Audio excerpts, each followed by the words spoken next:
प्रिय साथियों, एक समय की बात है। माता पार्वती कैलाश में प्रभु शिव के पास आती है और उनसे पूछने लगती है, हे प्रभु, आप ही आदि और अंत हैं। आपके के कारण काल प्राणी को ग्रहण करता है, किंतु आज मैं आपके पास यह जानने के उद्देश्य से आई हूं कि शिवलिंग को जल चढ़ाने के नियम क्या है। कौन सी औरत शिवलिंग को जल चढ़ा सकती है और कौन सी औरत शिवलिंग को जल नहीं चढ़ा सकती, इस विषय में मुझे ज्ञान दीजिए।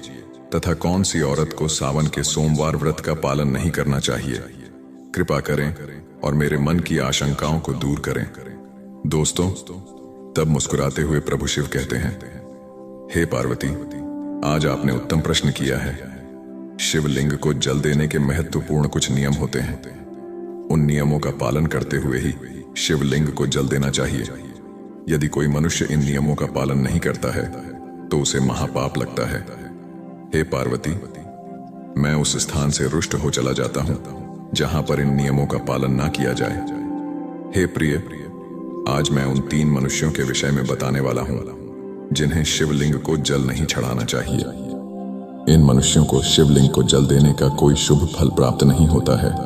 उल्टा इनके द्वारा शिवलिंग को जल चढ़ाने पर उन्हें महापाप ही लगता है। शिवलिंग ही मेरा साक्षात स्वरूप है, जिसकी नित्य पूजा करने वालों की मैं सदैव रक्षा करता हूं। आपने देखा कि किस प्रकार मात्र 11 वर्ष की आयु वाले मार्कंडे को अमृतत्व का वरदान प्राप्त हुआ था। हे पार्वती, शिवलिंग को जल चढ़ाने के नियम बताने से पूर्व मैं आपको मेरे परम भक्त सुखमणि की एक प्राचीन कहानी सुनाता हूं, जिसे आप ध्यान से सुनिए। जो भी औरत इस प्राचीन कहानी का श्रवण करती है, उसे शिवलिंग को सहस्त्र वर्षों तक जल अर्पण करने का पुण्य प्राप्त होता है। इस कहानी को जो भी पूरा ध्यान से सुनता है और इसका प्रचार करता है, उसके दुखों का नाश होता है और उसकी दरिद्रता दूर होती है और सदा के लिए वह इस संसार की मोह माया से विरक्त हो जाता है। तब माता पार्वती कहती हैं, हे स्वामी, आपके मुख से इस कहानी का श्रवण करना बड़े सौभाग्य की बात है। कृपया आप मुझसे वह कहानी कहिए, मैं इसे ध्यान से पूरा अवश्य सुनूंगी। तब प्रभु शिव माता पार्वती को वह कहानी सुनाने लगते हैं। दोस्तों, इस कहानी को आप ध्यान से पूरा अवश्य सुनिए, क्योंकि आधा अधूरा ज्ञान लाभदायक नहीं हो सकता है। तो चलिए आपको सुनाते हैं वह कहानी। साथ ही कमेंट में हर हर महादेव अवश्य लिखें। दोस्तों, प्रभु शिव कहते हैं, हे पार्वती, पूर्व काल की बात है। त्रिलोकपुरी नगरी में रामदेव नाम का एक पंडित निवास करता था। रामदेव बहुत ही बुद्धिमान, रूपवान, गुणवान और सभी शास्त्रों में पारंगत था। उसने वेदों का भी अध्ययन किया था। उसी के नगर के पास अन्य एक नगर था। उस नगर में अर्पित नाम का एक विद्वान पंडित था। उसकी एक कन्या थी जिसका नाम सुखमणि था। वह प्रभु शिव की बड़ी सेवा भाव से भक्ति करती थी। नित्य शिवलिंग जल देना और उचित नियमों के पूजा आराधना करने के बाद ही उसकी दिनचर्या की शुरुआत होती थी। सुखमणि में मनचाहे वर को प्राप्त करने हेतु 15 सावन सोमवार के व्रत भी किए थे। उसके पिता अर्पित ने बड़े ही लाड़ प्यार से अपनी औलाद का लालन पालन किया था। उसकी कन्या अत्यंत रूपवाणम और गुणवान थी। जब सुखमणि विवाह के योग्य हुई तो अर्पित को अपनी कन्या के विवाह की चिंता सताने लगी। इसीलिए उसने अपनी धर्मपत्नी से कहा, हे प्रिय, हमारी कन्या अब जवान हो चुकी है, इसीलिए अब इसका विवाह हमें कर देना चाहिए। तब उसकी धर्मपत्नी कहती है, हे स्वामी, मेरी दृष्टि में एक विद्वान पंडित है जो मेरे भाई के नगरी त्रिलोकपुरी में रहते हैं, जिनका नाम रामदेव है। मैं तो कहती हूं हमारी कन्या का विवाह उन्हीं श्रेष्ठ पंडित के साथ करा दिया जाए। उनके साथ विवाह करके हमारी कन्या सुखी जीवन व्यतीत करेगी। तब अर्पित कहता है, हे प्रिय, तुम ठीक कहती हो। मैंने भी रामदेव जी के विषय में बहुत सुना है। हम हमारी कन्या का विवाह उन्हीं के साथ करेंगे। मैं कल ही उनके पास अपनी कन्या के विवाह का प्रस्ताव लेकर जाता हूं। फिर अर्पित अपनी कन्या के विवाह का प्रस्ताव लेकर रामदेव के घर पर जाता है। तभी रामदेव घर में अपने माँ बाप की सेवा कर रहा होता है। जब अर्पित रामदेव को अपने माँ बाप की सेवा करते देखता है तो उसे बड़ा आनंद होता है और प्रसन्नता पूर्वक उसे निहारते हुए सोचता है, अरे वाह, यह पंडित पुत्र तो कितना महान है। यह तो बड़ी प्रसन्नता से अपने माँ बाप की सेवा कर रहा है। जब अर्पित को रामदेव द्वार पर खड़ा देखता है तो उनका स्वागत करता है और कहता है, हे विप्र, पधारिए। आपका स्वागत है। कहिए, मैं आपकी किस प्रकार से सहायता कर सकता हूँ? रामदेव का अतिथि सत्कार देखकर अर्पित बहुत प्रसन्न हो जाता है। वह देखता है कि रामदेव का घर अत्यंत पवित्र और शुद्ध होता है। उसके घर में पूरे विधि विधान के साथ शिवलिंग को स्थापित किया हुआ है और वह उसकी नित्य पूजा करता है।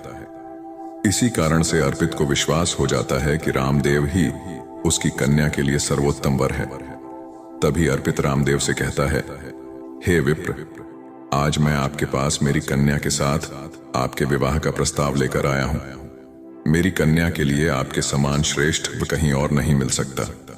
तब रामदेव के माता पिता भी यह बात सुनकर प्रसन्न हो जाते हैं और रामदेव को विवाह के लिए मना लेते हैं। फिर रामदेव भी विवाह के लिए तैयार हो जाता है।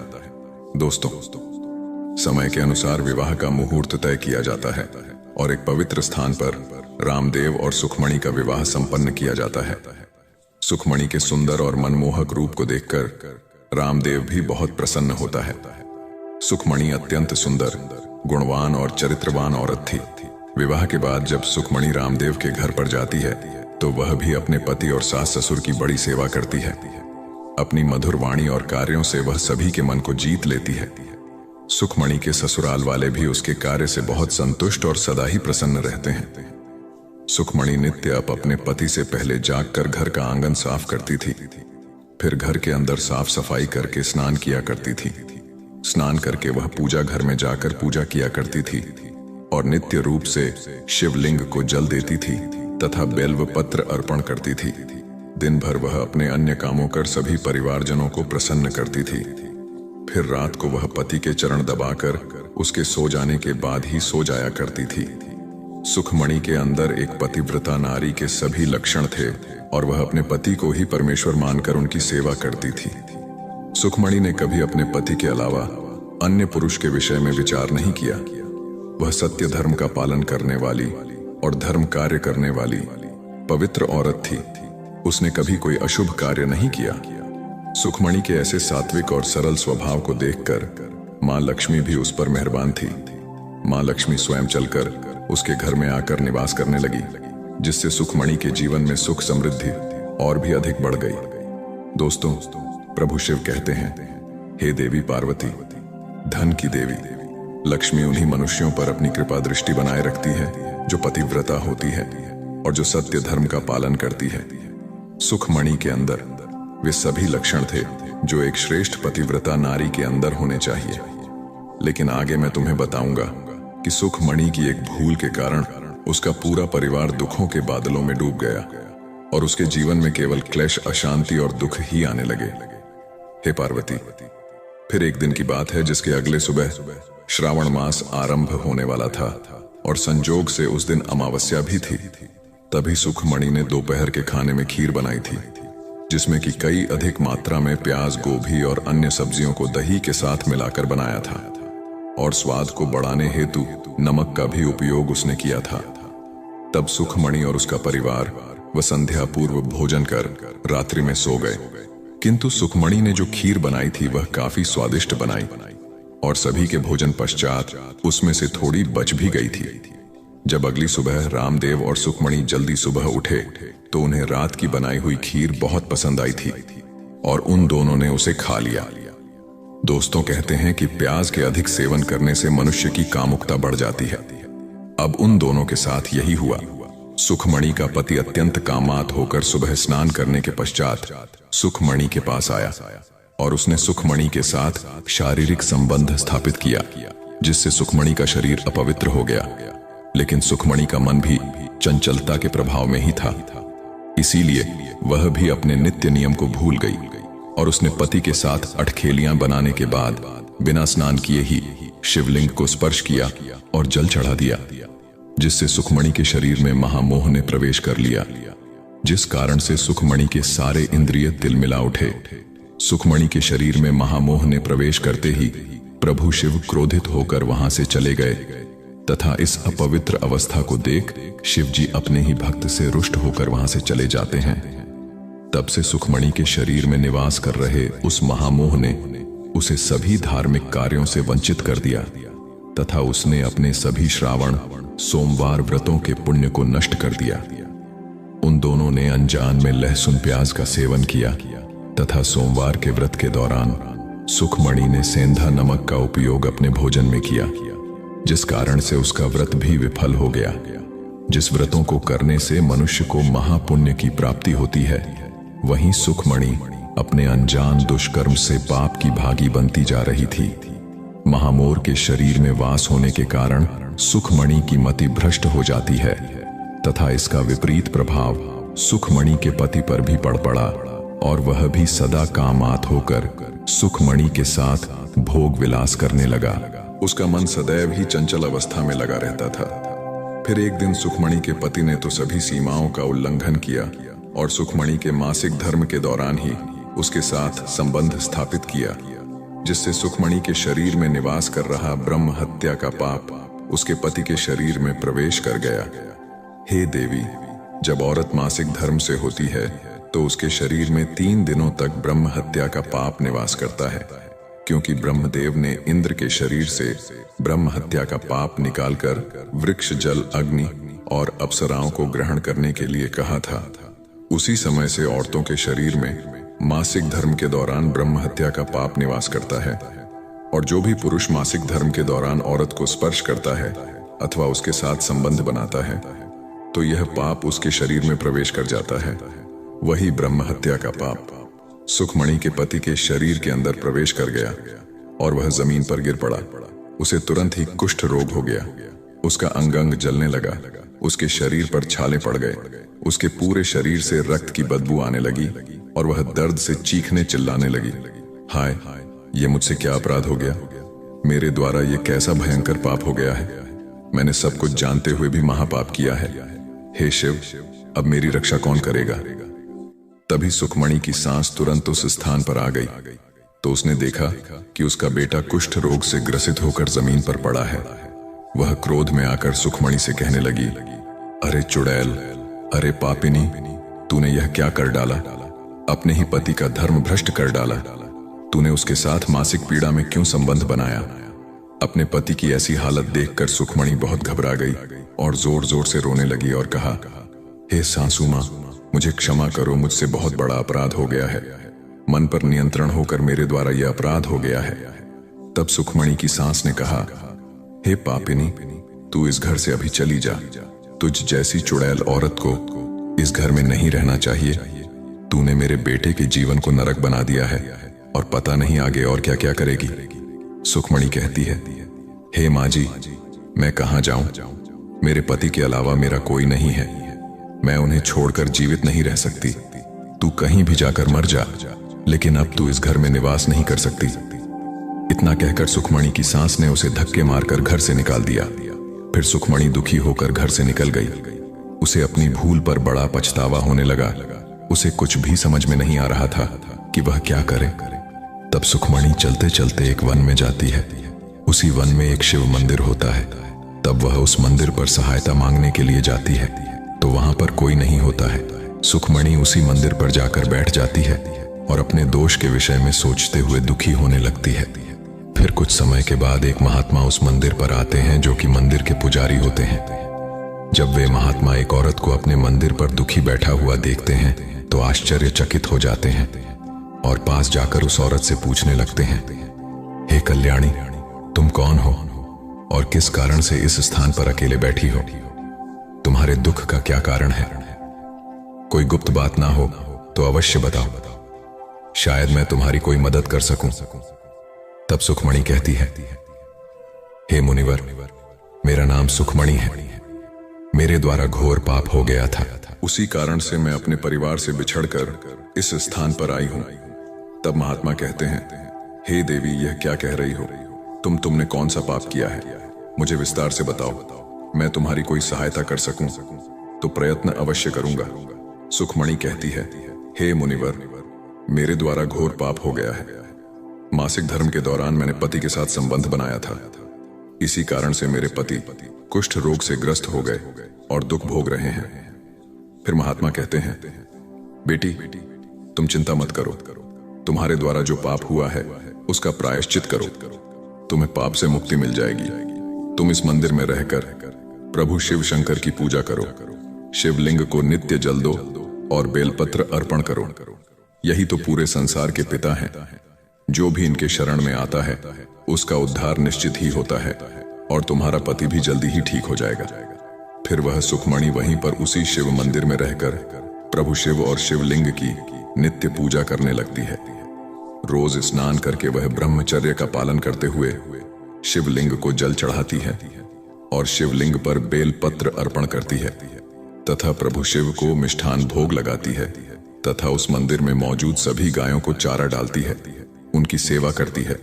दिन भर वही मंदिर में प्रभु शिव की मूर्ति के आगे बैठकर प्रभु शिव जी की भक्ति करने लगती है, उनकी स्तुति करती है और फिर से अपने पति के मंगल होने के लिए 16 सोमवार का व्रत भी करती है।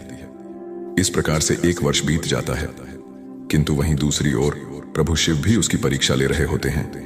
अब अगला श्रावण मास प्रारंभ होता है। तब महात्मा कहते हैं, हे कन्या, तुम इस श्रावण मास में निरंकार सभी सोमवार का व्रत करो, शिव जी का ही सदैव ध्यान करो और याद रहे कि कोई भूल ना हो। अब मैं तुम्हें श्रावण सोमवार व्रत के विषय में विस्तार से बताता हूँ, तुम इसे ध्यान से सुनो। किसी भी औरत या पुरुष को श्रावण माह में किसी भी प्रकार के तामसिक पदार्थों का सेवन नहीं करना चाहिए। परहेज की हुई किसी भी वस्तु का सेवन नहीं करना चाहिए। हे कन्या, शिवलिंग पर भूल से भी केत की पुष्प तुलसी पत्र को अर्पण नहीं करना चाहिए और ना ही शिव जी की पूजा में शंख का उपयोग करना चाहिए। शिवलिंग पर कभी भी हल्दी, कुमकुम और सिंदूर अर्पण नहीं करना चाहिए। अब तुम सच्चे मन से शिव की पूजा आराधना करो, वे अवश्य तुम्हारी सभी इच्छाओं को पूर्ण करेंगे। अब सुखमणि इसी प्रकार से सोमवार के व्रतों का पालन करती है, किंतु उसे कोई भी साक्षात्कार या अनुभव नहीं आ रहा था, जिससे हताश होकर वह एक दिन मन में आत्महत्या करने का विचार करती है, क्योंकि उसके जीवन में किसी भी प्रकार का सुधार उसे नजर नहीं आ रहा था।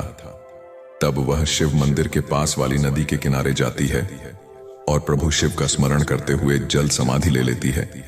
किंतु उसी समय एक चमत्कार हो जाता है। जिस प्रकार से सुखमणि जल में प्रवेश करती है, ठीक उसी प्रकार से वह वापस जल से बाहर आती है। जब वह अपनी आंखें खोलती है तो उसके सामने स्वयं प्रभु शिव प्रकट हो जाते हैं। दोस्तों, प्रभु शिव सुखमणि की दृढ़ निष्ठा और भक्ति से अत्यंत प्रसन्न हो जाते हैं और सुखमणि को साक्षात दर्शन देते हैं। प्रभु शिव को साक्षात अपने सामने खड़ा देखकर सुखमणि उन्हें बारंबार प्रणाम करने लगती है, उनकी स्तुति करने लगती है।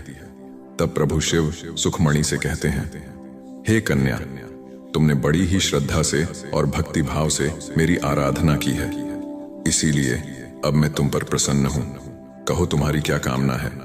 तब सुखमणि कहती है, हे प्रभु, कृपया मुझे बताइए, मेरे किस दोष के कारण मेरे अंदर काम का वास हो गया, जिस कारण से मेरे द्वारा घोर पाप हुआ और मेरे पति को कुष्ठ रोग हो गया।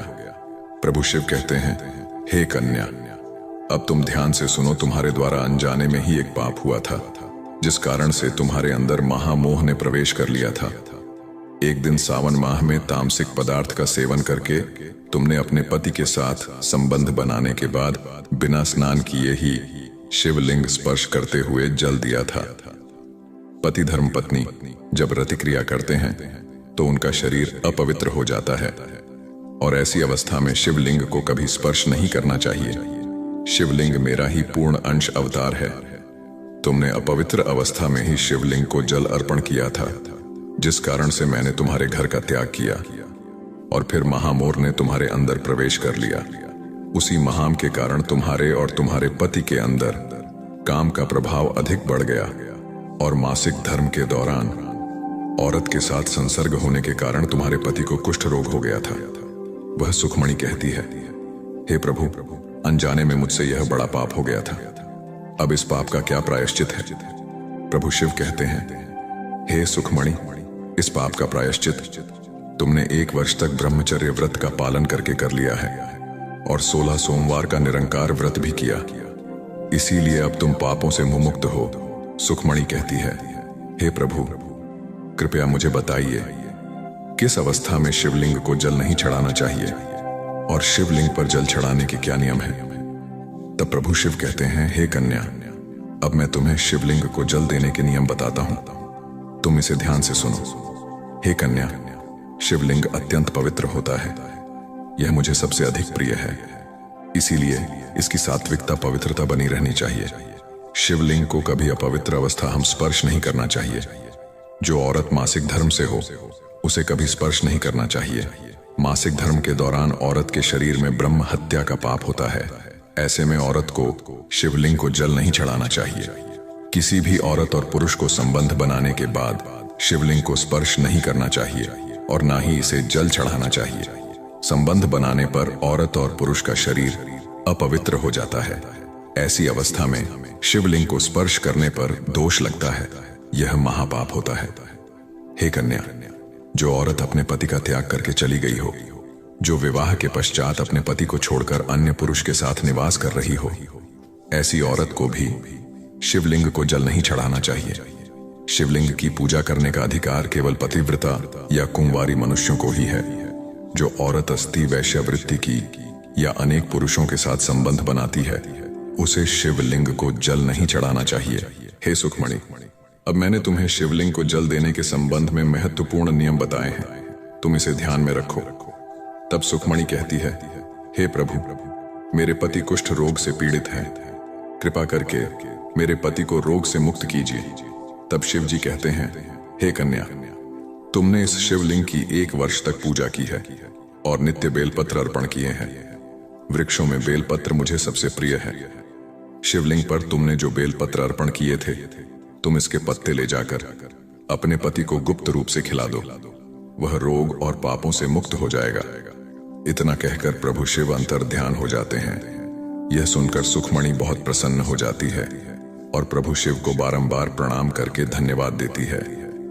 फिर सुखमणि उस शिवलिंग पर अर्पित बेलपत्र के कुछ पत्ते उठाकर घर पर जाती है और अपने कोढ़ी पति को खिला देती है। शिवलिंग के पत्ते खाते ही उसका पति एकदम से स्वस्थ हो जाता है और सुखमणि को गले से लगा लेता है। सुखमणि की सांस भी जब यह चमत्कार देखती है तो वह बड़ी प्रसन्न हो जाती है और फिर वे सभी प्रसन्नता से रहने लगते हैं। दोस्तों, प्रभु शिव कहते हैं, हे देवी पार्वती, इसीलिए इन अवस्थाओं में मनुष्यों को शिवलिंग को जल नहीं चढ़ाना चाहिए और ना ही शिवलिंग को स्पर्श करना चाहिए, अन्यथा इसके अशुभ परिणाम भोगने पड़ते हैं, जैसा सुखमणि के साथ हुआ था। प्रिय दर्शकों, अब हम जानते हैं शिवलिंग से जुड़े कुछ महत्वपूर्ण नियम। क्या आप जानते हैं प्रभु शिव जी की पूजा में यह 3 चीजें उपयोग करना वर्जित है। आपको पुण्य की जगह पाप मिलेगा। तो चलिए जान लेते हैं कौन सी है वह 3 चीजें। सबसे पहले है तुलसी के पत्ते। जी हाँ दोस्तों, तुलसी माता लक्ष्मी का रूप है और माता लक्ष्मी प्रभु श्री हरि विष्णु जी की धर्मपत्नी, इसलिए तुलसी के पत्ते कभी भी शिवलिंग पर चढ़ाना चाहिए। दूसरा है शंख। शिव जी ने शंख छोड़ नाम के दैत्य का वध किया था और उसी के हड्डियों से शंख की निर्मित हुए हैं। तीसरा है केतकी का फूल। पुराणों के अनुसार प्रभु विष्णु और ब्रह्मा जी के विवाद में केती के फूलों ने ब्रह्मा जी के झूठ में साथ दिया था। प्रभु शिव इस विवाद में निर्णायक की भूमिका में थे। शिव जी ने केक का झूठ पकड़ लिया और उसे श्राप दिया कि उसका उपयोग उनकी पूजा में नहीं किया जाएगा। प्रभु शिव जी पीले और सफेद कनेर के फूल पसंद होते हैं, आप उन्हें जरूर अर्पित करें। धतूरे के फल और फूल भी अर्पित कर सकते हैं। साथ ही दूध चंदन से लेप चढ़ाना भी शुभ माना जाता है। पुराणों में शिवलिंग को ही ब्रह्मांड का केंद्र माना गया है। इस केंद्र से समस्त ब्रह्मांड को ऊर्जा प्राप्त होती है। शिवलिंग से ही इस ब्रह्मांड की उत्पत्ति हुई है, इसीलिए शिवलिंग को ऊर्जा का केंद्र माना गया है। इसके पास कोई भी ऐसी वस्तु नहीं रखनी चाहिए जिससे शिवलिंग से निकलने वाली ऊर्जा नकारात्मकता में परिवर्तित ना हो। वास्तुशास्त्र के अनुसार यदि ऐसी वस्तुएं शिवलिंग के पास रखी जाती हैं तो घर का वातावरण भी नकारात्मक हो जाता है। जैसे कि एक साथ 2 शिवलिंग, तुलसी का पौधा, कांसे के बर्तन, नंदी को भी पास नहीं रखना चाहिए। नंदी को थोड़ा दूर ही रखना चाहिए। पूजा स्थल पर या उसके आसपास अशुद्ध, अपवित्र और अशुभ समझी जाने वाली वस्तुएं भूलकर भी नहीं रखनी चाहिए, जैसे चमड़े की वस्तुएं, मृत मनुष्य का अस्थि या कलश हड्डियां, मांसाहार इत्यादि। मंदिर और उसके आसपास शुद्धता और सात्विकता रहनी चाहिए। जो मनुष्य शिव जी को जल देते समय 1,00,000 बार मृत्युंजय मंत्र का जाप करता है, उसके शरीर के सभी रोग नष्ट हो जाते हैं और उसका शरीर शुद्ध हो जाता है। जो 2 लाख बार मृत्युंजय मंत्र का जाप करता है उसे अपनी पूर्व जन्म की बातों का स्मरण होने लगता है, और जो मनुष्य 3 लाख बार मृत्युंजय मंत्र का जाप करता है उसे काम्य वस्तुओं की प्राप्ति होती है, अर्थात वह जिन वस्तुओं की कामना करता है वह उसे प्राप्त हो जाती है। तो प्रिय दर्शकों, आपको यह कहानी कैसी लगी कमेंट करके अवश्य बताएं। जानकारी अच्छी लगी तो वीडियो को लाइक जरूर करें और कमेंट में हर हर महादेव अवश्य लिखें।